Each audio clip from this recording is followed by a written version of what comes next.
Hello, I'm Forrest Sawyer. Welcome to our series, Liberty. We live in a time of fast-breaking news, which seems very far from the 18th century world, the subject of this series. Yet if you pick up a newspaper on any given day, you'll see items very familiar to the people who launched this country. Issues like taxes, freedom of speech, and the big theme that runs through this entire series, power. The power that government has over our lives. This series covers a span of 25 extraordinary years, a period when Americans transformed themselves from subjects of a king to citizens of a separate nation. And on the way, they devised a totally new system of government. Nothing's more surprising than the beginnings of the conflict. The founding fathers, like George Washington, were wealthy patricians. The last thing they wanted was a revolution. Yet the rich and powerful came to lead this uprising, one which would ultimately turn their privileged society upside down. As in all history, at the time, nobody knew where they were going, and they certainly didn't know how everything would turn out. But without intending it, they came up with the most revolutionary idea of the modern world, the idea that without kings and noblemen, ordinary people could govern themselves.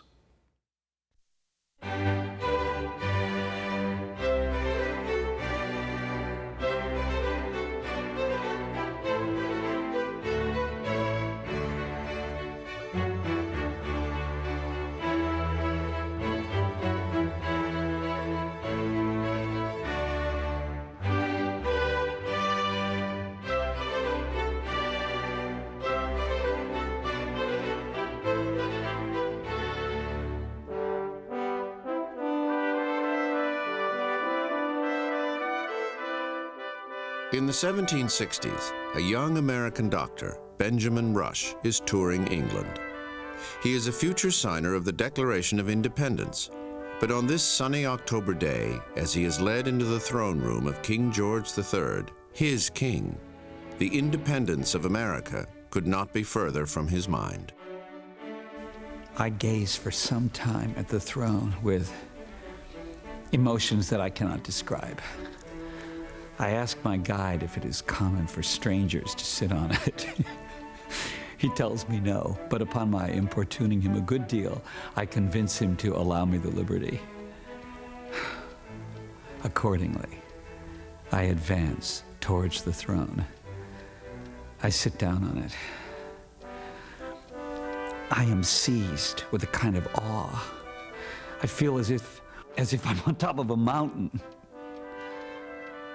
All men's passions, all men's hopes aspire to nothing higher than this throne.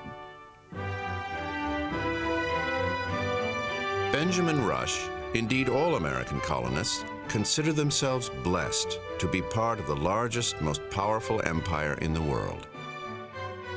The colonists revere their king and admire everything English. Wealthy Virginia planters send their children to England to be educated. New Yorkers read British books and British newspapers. In Boston, they drink their tea from Wedgwood cups imported from England.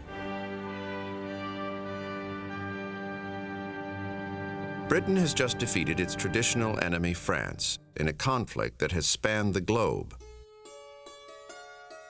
In North America, the French have been driven from Canada and much of the West.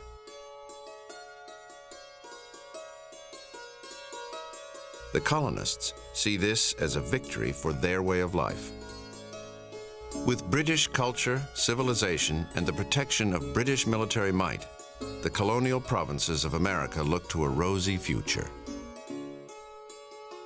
The future would bring freedom, it would bring prosperity, because it would be British. The tyrannical French and Spanish had been removed from the continent. How surprising this is to us. We don't think of this as the Great Division. Their view of the future seems naive, so different than what we knew their future would have been, which tells us something. What came was not expected, and it wasn't certainly not desired. They were British, they wanted to be British, they were proud of being British. That they would 13 years later be declaring their independence is enormously paradoxical. It did not have to be, it should not have been, from their perspective. That it happened is a great mystery that needs to be explained.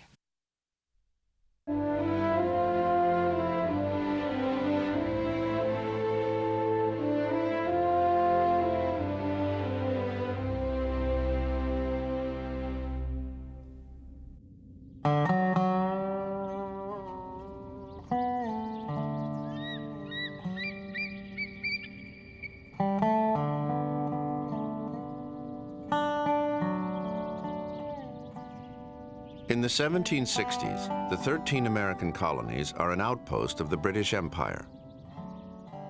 Most of North America is a wilderness inhabited by Indian tribes.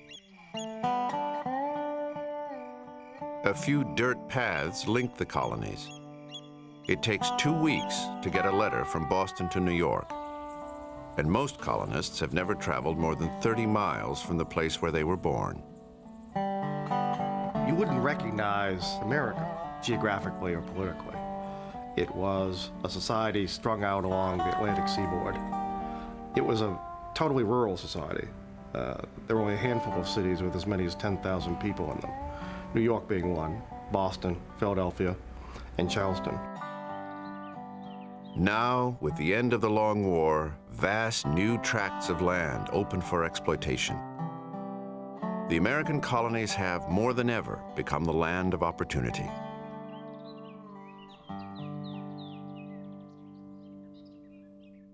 No one sees this better than the future founding fathers. They all have great ambitions. George Washington, at 31, has recently married Martha Custis, an extremely wealthy widow. With a large tobacco plantation and a seat in the Virginia legislature, Washington is determined to become the richest and most influential man in Virginia. John Adams of Massachusetts, the second president of the future United States, is a struggling country lawyer. I want to do something that will surprise the world. Something grand, wild, to cut a flash, to strike amazement, to catch the attention of everyone. Will it be some quick action or a slow, silent, imperceptible move? Shall I creep or shall I fly? The most famous American in the world is Benjamin Franklin. He too has big plans. He is trying to convince the British government to establish a colony in the newly conquered territories to the west. He will be the principal landowner. Franklin offers a member of the cabinet a piece of the action. An application is about to be made for a grant of land in the territory on the Ohio River. This land will soon be settled by large numbers of people from the neighboring provinces. One share will get you 40,000 acres and costs next to nothing. Shall I put your name down? Franklin has made a fortune in the printing business and has now gone on to the gentlemanly pursuits of science and politics. At 57, he has outgrown the provincialism of the colonies and has moved to the center of the empire, London, England. I was traveling in a country town last Sunday and thought back to New England, where a man might be thrown in jail for singing while walking down the street on the Sabbath. Here, I can go to an opera or play on Sunday, and it's not only singing, but fiddling and dancing. I look around for God's judgments, but I see no signs of them. The markets are filled with plenty, the cattle fat and strong, the fences and houses all in good repair.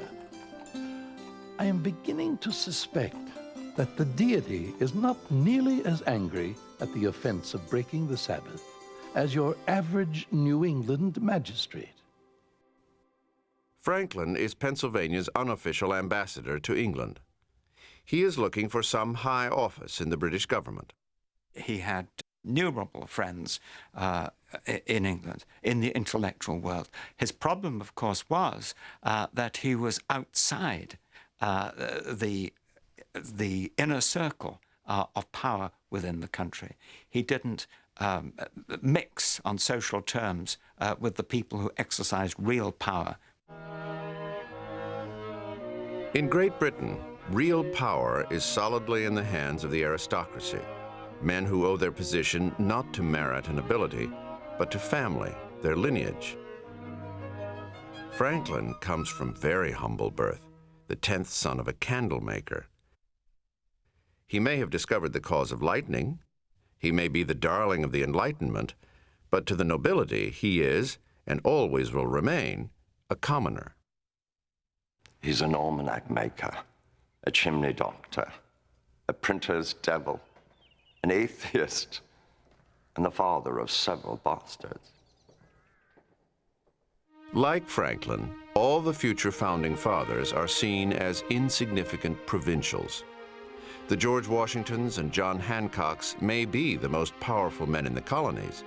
They may run their huge estates and their colonial governments, but they are painfully aware that they are looked down upon by the ruling gentry of England. They try to compensate for their uncertainty. They try to affect a certain refinement. They are very attentive to form and fashion, but they never get it quite right. And when the English gentry come, they make remarks about, well, they have fine carriages, but they don't have matched horses. And then when they have matched horses, they don't have the right saddlery. There's always another level. They're never getting it quite right, these Virginians. To Charles Lawrence, London, August 10th, 1764. Sir, you will send me the following item and charge it to my account. 1 livery suit of worsted shag, of the enclosed color and lined with red wool. Make the coat with plain white buttons and a collar of red shag with a narrow lace around it. I must note that, in prior shipments, instead of sending me goods which are fashionable, you have often sent articles that could only have been worn by our forefathers in days of yore. And for these goods that you palm off on us, your prices are exorbitantly high. It will be impossible to continue to do business with you unless there is some alteration for the better. George Washington. They know that by the standard of England, by the measure of England, they are not respected. They are not looked upon as great men. They are not looked upon as grandees. They are, at best, men of commercial wealth. And yet they have this pretension themselves within their society of their own self-importance. And this makes them uncomfortable when they confront England.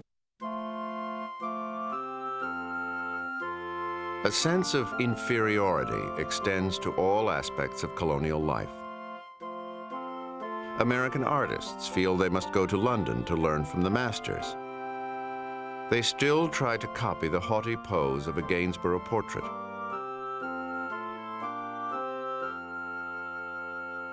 But these Americans will never be part of the aristocratic world they aspire to.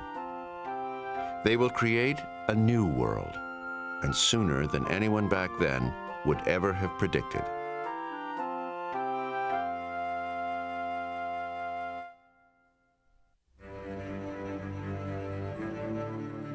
London, spring of 1765. A debate in Parliament over what seems to be a very small shift in colonial policy. Running the overseas provinces has become extremely expensive.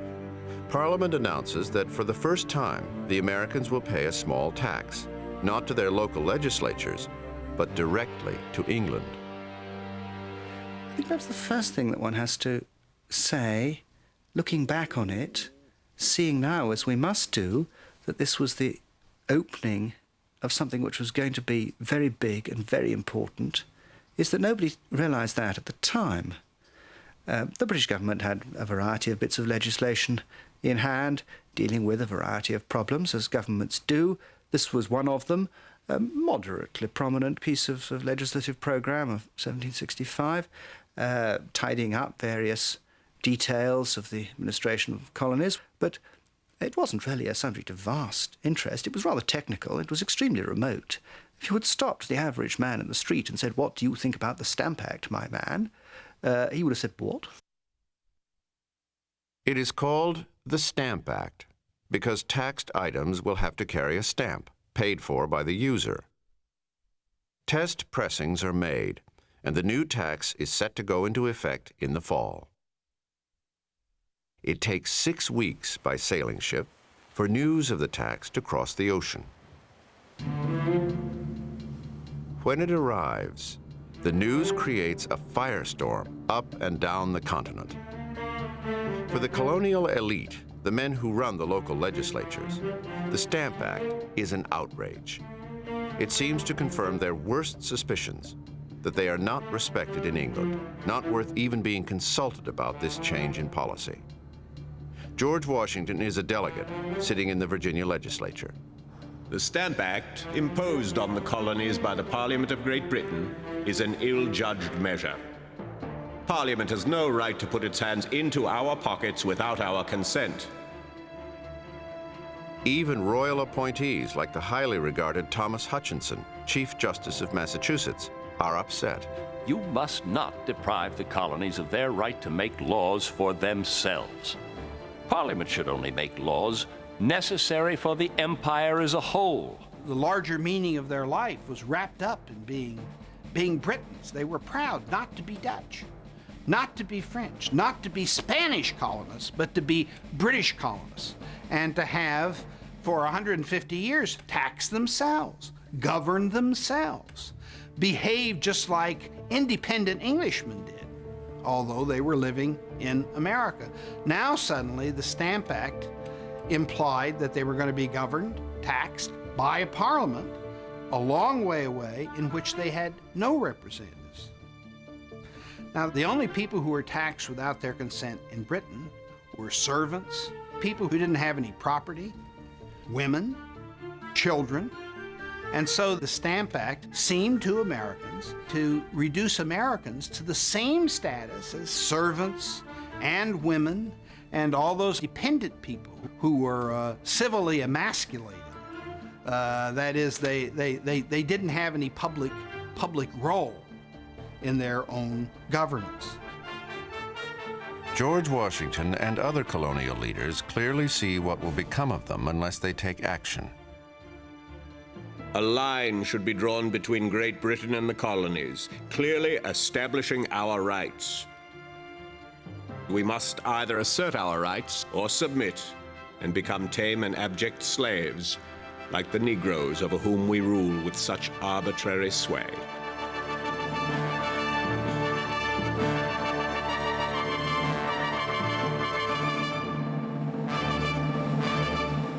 This tax is going to touch everyone. It's probably one of the dumbest political acts in the history of government. They tax dice and cards. So the rowdiest group of people there are in the world, sailors in port with nothing to do, are going to be angry. They tax legal documents, which means that lawyers, the most articulate and argumentative people in America, are up in arms also. If the stamp man tells you to kiss his ass, shall he get away with it and live? Don't let your courage cool, or a few bullies scare you. We've nothing to fear but slavery. Love your liberty and fight for it like men who know its value. Once lost, it will never, never be regained. The question, in any case, was never the immediate amount of taxation that the British were asking of the colonists. The question was whether the British had the right to do it at all. We are talking about people with enormous sensitivity to the dangers of power. If you conceded the right to Parliament to tax, and if there was no check on it, no limit, it could go on indefinitely. You could be bled white. The power to tax was the power to destroy.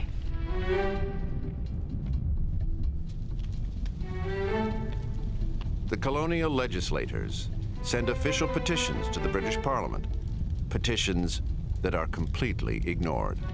The colonists had been saved from the spectre of the French and Indians, and there certainly were a lot of people in Britain who thought that they should be properly grateful for all this effort that had been expended on their behalf, mostly at the expense of the British taxpayer, and that it wasn't unreasonable that they should pay a modest share, a great deal less than 100%, of the cost of imperial defence in the future.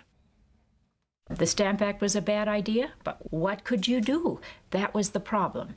Massachusetts came up with the answer, and it was a very good answer, a very simple answer. August 14, an effigy of the Stamp Man appears, hanging from what became Liberty Tree. Mobs collected, they bring coercion on him. In short, they forced the Stamp Man, Andrew Oliver, to resign. Now, if you got one man to resign, if the Stamp Act stamps were not going to be distributed, well, the act couldn't be put into effect. The popular fury spreads. Thomas Hutchinson, Chief Justice of Massachusetts, is a passionate believer in law and order. Privately, he is against the stamp tax. Publicly, he makes it clear that he intends to enforce it. On August 26, 1765, a mob assembles outside his house, one of the most elegant in Boston. Hutchinson and his family have just finished high tea.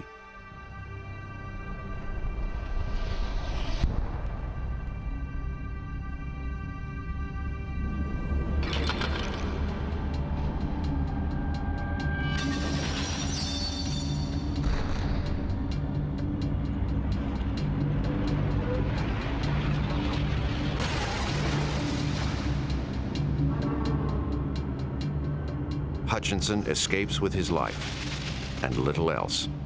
Hutchinson thought the Stamp Act was a very bad policy, but it wouldn't have crossed his mind that you therefore would resist it, that you'd resist it with violence. It was unthinkable. Everyone will suffer if the peace and order in the community are destroyed. I hope everyone will see how easily the people may be duped, inflamed, and carried away with madness. The intimidation of royal officials spreads to other colonies. Would-be stamp distributors are attacked. Stamp paper is seized when it arrives from England.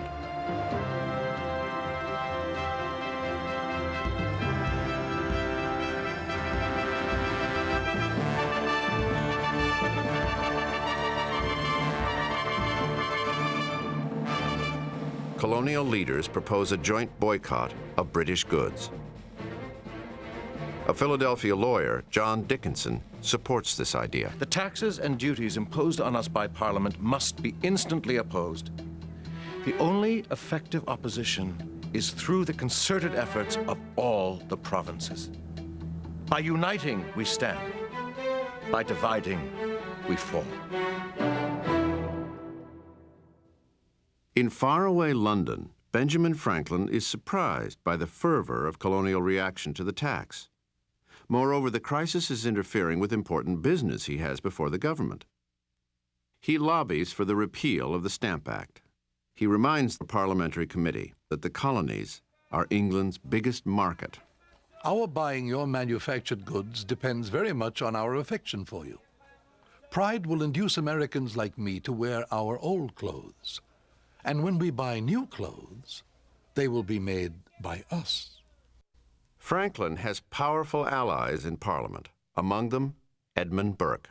What are we doing with our constant insisting on taxing the Americans? We're not getting any revenue from them. Instead, we're pushing them to disorder and disobedience. You can wade up to your eyes in blood and you'll be back where you started, with no revenue. We make money from trade, not taxes. Let the Americans tax themselves.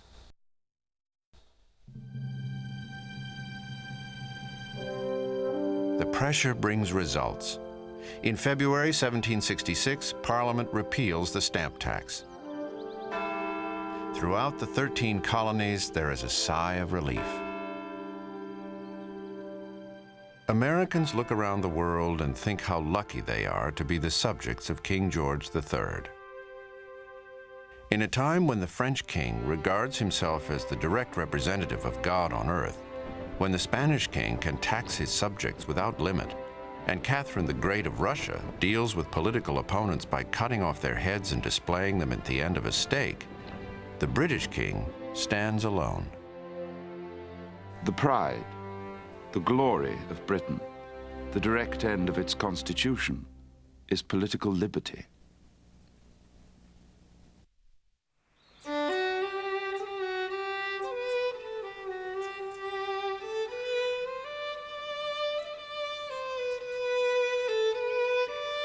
All through the 1760s, a steady stream of immigrants will arrive in the New World in search of their fortunes.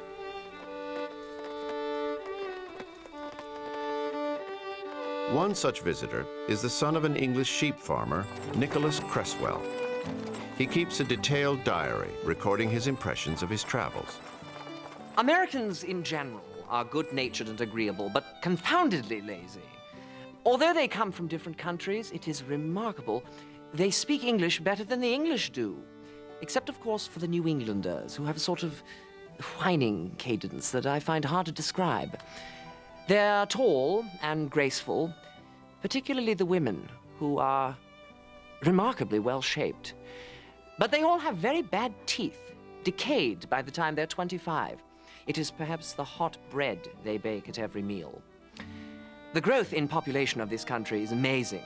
With the emigration from Europe, they're said to double their numbers every 16 years. Anyone with the least spark of industry can support a family. No one fears poverty here.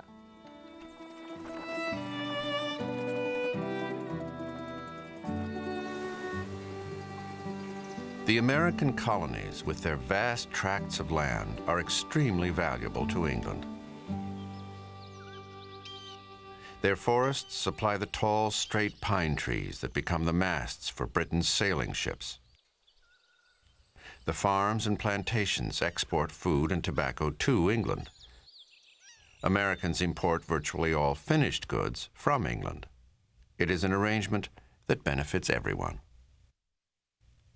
But there are those in the mother country who fear that this relationship will not last. There was often a notion that the colonies had come of age, and if they were let out from the restraining hand of England, would produce a rival to England instead of a dutiful child. Americans were referred to as ungrateful children. What you really see is people on one side who believe that their potential was being squashed, and people on another side who were a little wary about this creation that had gotten out of hand, this monster that had gotten out of hand. And it is not unlike what happens when your 16-year-old storms out of the house over some restraint or restriction or regulation that they believe is no longer appropriate for their age.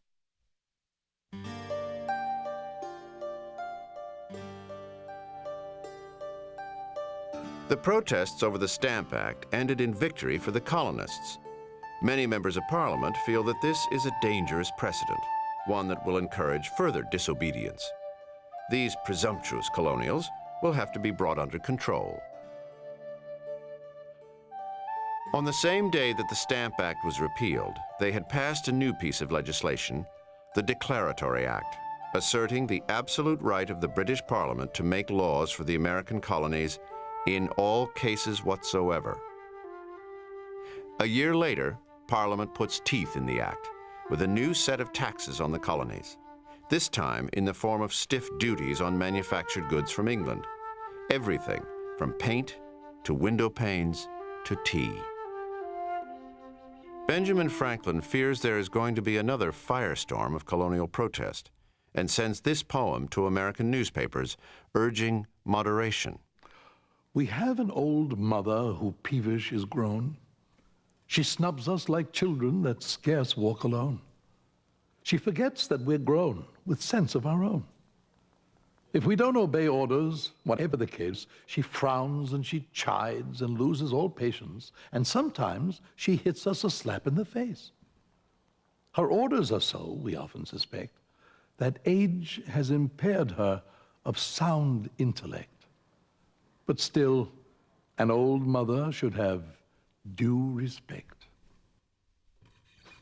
The idea that a body of men in England, who know nothing about the colonies, who see nothing of the misery that their taxes will inflict upon us, have given themselves the right to command our lives and our property at all times and in all cases whatsoever.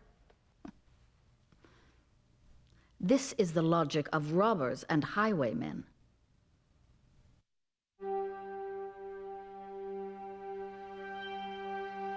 The Declaratory Act strikes terror in their hearts. Earlier in the century, an almost identical act had been used to subjugate Ireland. The colonists will have to take action.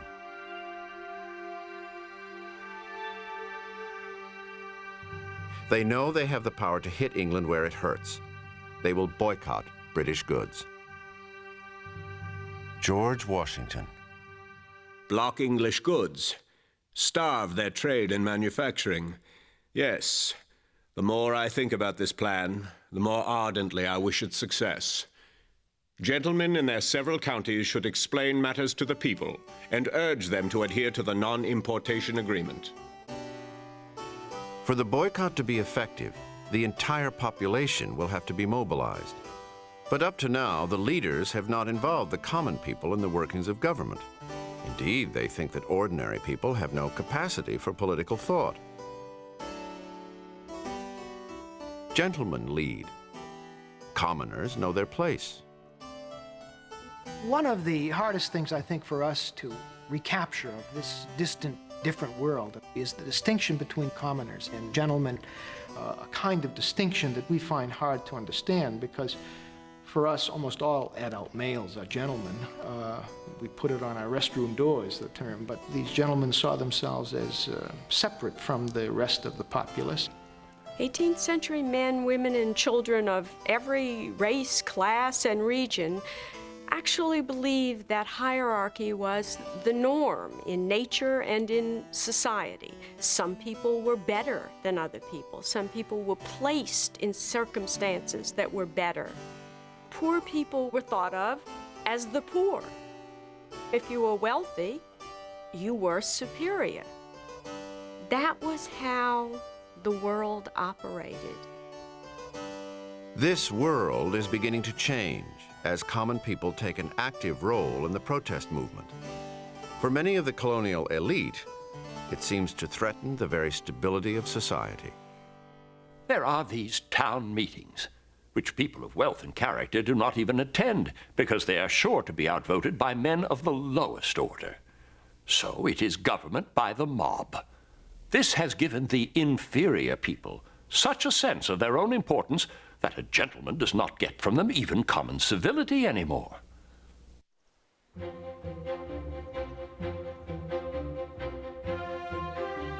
As the boycott grows and shops once filled with British merchandise begin to empty, more and more people are choosing to make do without imported manufactured goods. I have cut back on every superfluous expense. I haven't even bought a new cap or gown since last Christmas. I'm even learning how to knit, something I've never done before. Making stockings out of good New England wool, throwing my mite for the public support.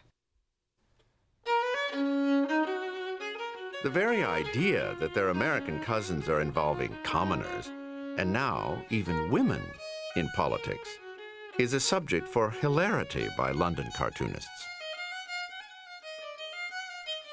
But the merchants and manufacturers in England are not amused. Their factories and counting houses are feeling the pinch. The British ministry blames a few ringleaders for all the troubles, particularly a Boston radical who celebrates popular protest, Samuel Adams. I am no friend of riots and tumults. But when people are oppressed, when their rights are infringed upon, when arbitrary rulers are put over them, when government is secret, the people become alarmed. If they have any spirit of freedom, they'll fight for their liberties, and they're justified in doing so. Unofficial courts, run by popular committees, begin dispensing a rough form of justice. It is more than some gentlemen have bargained for. A few days ago, we got a taste of committed justice. They got hold of a customs officer by the name of Malcolm. It was the coldest night of the winter. He's stripped, stark naked, his body covered all over with tar and then with feathers. They drag him through town in a cart, crowds beating him with clubs. They say they'll hang him unless he'll curse the governor and the parliament, which they couldn't make him do. The doctors say his flesh was coming off his back in slabs. It's impossible that the poor creature can live long. Throughout the colonies, daily battles with the committees are causing royal officials great distress. In Massachusetts, Chief Justice Thomas Hutchinson fears that his beloved province is heading for mob rule. He secretly writes to a friend in the British Parliament that firm measures are needed from England. It is a letter that will come back to haunt him. A thirst for liberty seems to be the ruling passion of the present age. This restless spirit can cause anarchy and confusion unless some external power restrains it. I've always known that bringing peace and good order to Massachusetts would involve some pain. Perhaps there must be an abridgment of our English liberties for the good of the colony. The letter confirms what the British government is already thinking. Order must be restored in Massachusetts. In what they consider merely a police action, they send a brigade of troops to Boston to quell the rioters and arrest the ringleaders. Sending troops to Boston is asking for trouble. You are putting young soldiers, who are by nature insolent, in the midst of a people who consider themselves threatened and oppressed. It's like setting up a blacksmith's forge in a magazine of gunpowder. March 5th, 1770. An angry crowd begins throwing snowballs at British soldiers. The soldiers fire back, and 5 Bostonians are killed. Paul Revere produces a wildly inaccurate illustration of the event. In his version, soldiers are shooting completely innocent civilians. The incident becomes known as the Boston Massacre. It galvanizes people throughout the colonies.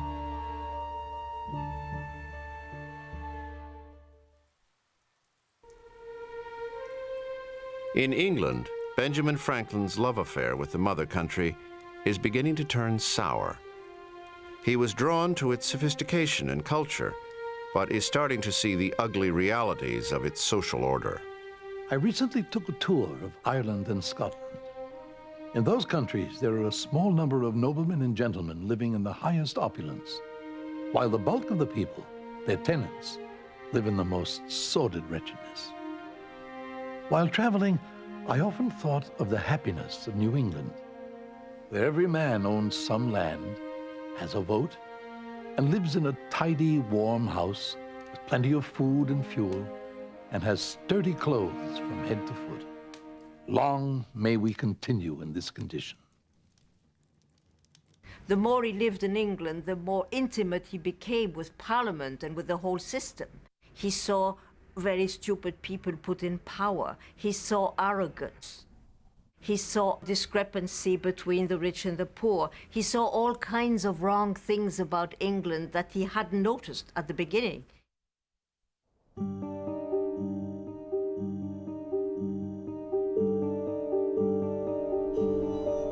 The dispute is dragging on year after year. It becomes clear that the British attempt to tax is not working. Neither side has really backed down. Benjamin Franklin sees that this war of words can easily slip into open conflict. He is looking for a way to calm passions on both sides. In December of 1772, an astonishing packet of letters falls into his hands. Among them is the very one written by Thomas Hutchinson several years earlier to a member of Parliament. Franklin knows that the British have been relying on advice from Hutchinson. In fact, they have just appointed him Royal Governor of Massachusetts. He reads the letters in a fury, convinced that the ministry has been disastrously misled. It is better to submit to some abridgment of our English liberties than to break off our connection with our protector, England. One mischievous man is the cause of all our troubles. This coward trades the liberties of his native country for jobs and profit. Franklin realizes that if these letters were to become public in Massachusetts, the radicals would shift the blame for the events of the past decade away from Parliament and lay it at the feet of Hutchinson himself. Let's make him, like the scapegoats of old, carry into the wilderness all the bad feeling that he's stirred up between our two countries. He makes a momentous decision. He sends the damning letters to the Boston radicals. Franklin was a very wily character. He knew they would be published, though he sent them over saying, don't publish them. He was deliberately sacrificing Hutchinson in order to stabilize the situation and calm the uproar. The idea being that if you pinned the whole thing on him, that it was Hutchinson who'd been instigating all of this thing, there would be a cooling off period, and the English government would be able to work out some kind of accommodation. Publication of the letters causes a sensation. The Massachusetts legislature sends a petition to London demanding Hutchinson's removal. The petition takes 6 weeks to cross the ocean. In the meantime, the king is beginning to support the idea of reining in the colonies. He writes to the Prime Minister, I am very fond of the measures you are taking with the end of bringing the Americans to their duty. I do not, however, want to drive them to despair, only to submission.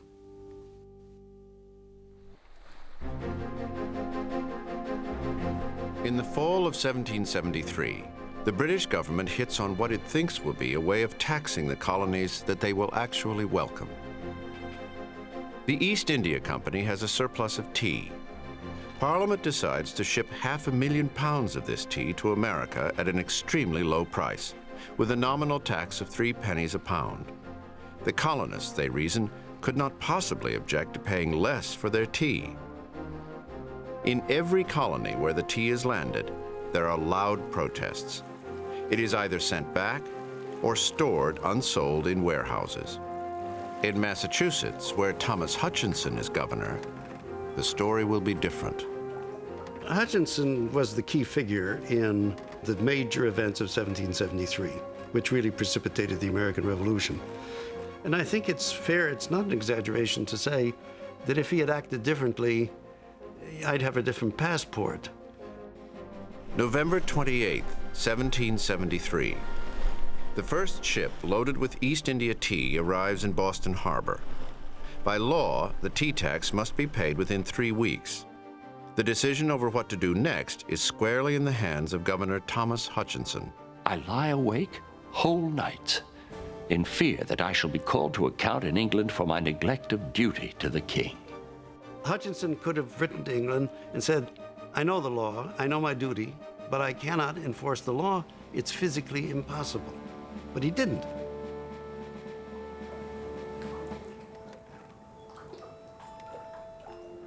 It's a standoff between the radicals.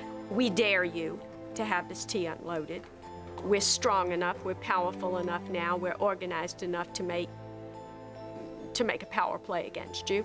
And Hutchinson, who says, you will not humiliate me, you will not defy English law like this. I will see this tea unloaded and delivered as it should be. Then, on December 16th, 1773, the day the tax must be paid, a group of men dressed up as Mohawk Indians dumped 340 chests of tea into Boston Harbor.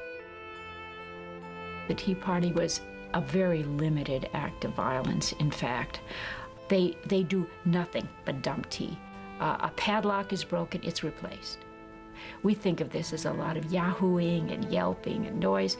It was just sort of ploop, ploop, ploop. They were very, very careful to keep this from getting out of hand. We're all throwing the tea overboard. We catch someone in our party trying to stuff some of the tea into his pockets. He is stripped of his booty and his clothes, and we send him home naked, in disgrace. Then we went home, in an orderly fashion. Boston enjoys the most peaceful night it has had in many a month.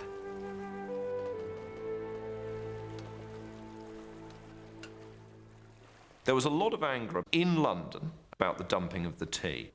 What this is a public display of defiance. And that kind of element of defiance, more than the constitutional formulations, is more important. This is gesture politics on the big scale, and it's very successful. We still, to this day, remember the Boston Tea Party. It's one of the most successful examples of gesture politics, and it was a gesture that the British government understood.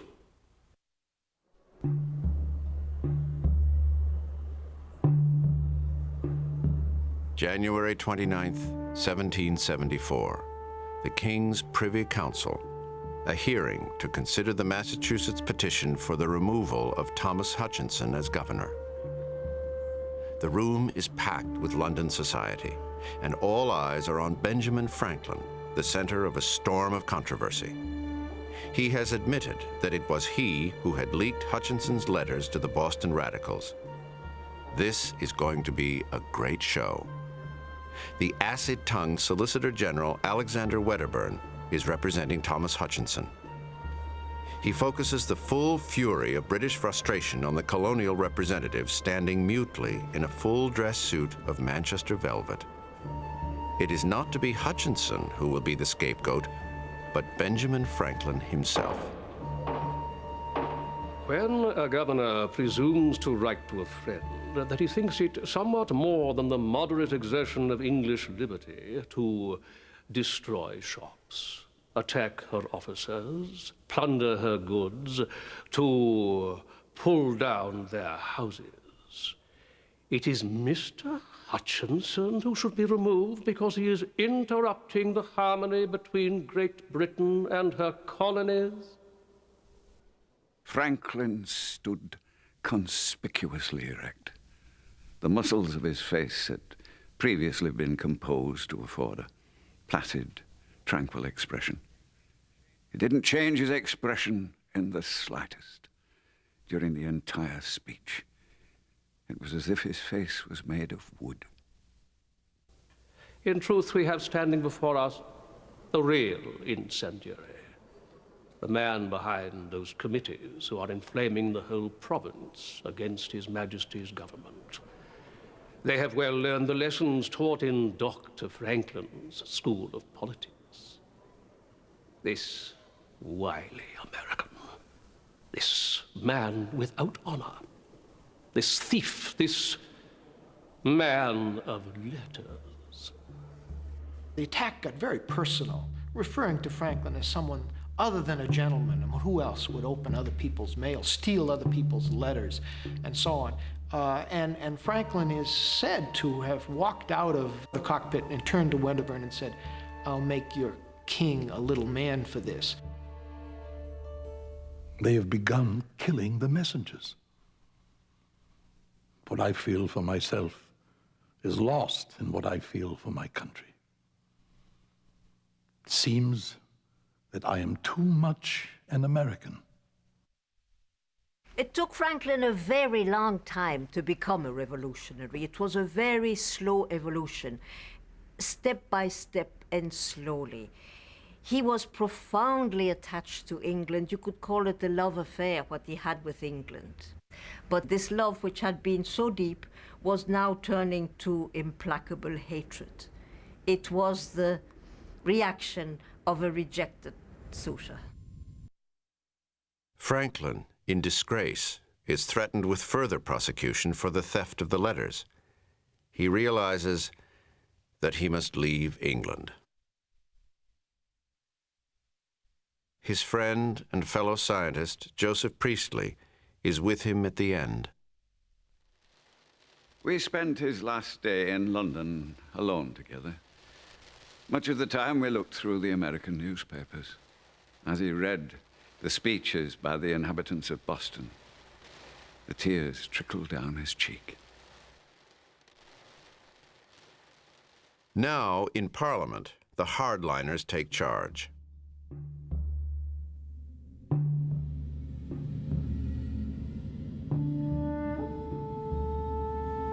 The British send a fleet of warships to Boston. They encircle the harbor as if it were an enemy port. the ships clear their guns, ready for firing. The greatest fear of the colonists, British tyranny, seems to have come true. The port of Boston is closed. Massachusetts is put under military rule. Its government enforced at the point of a gun.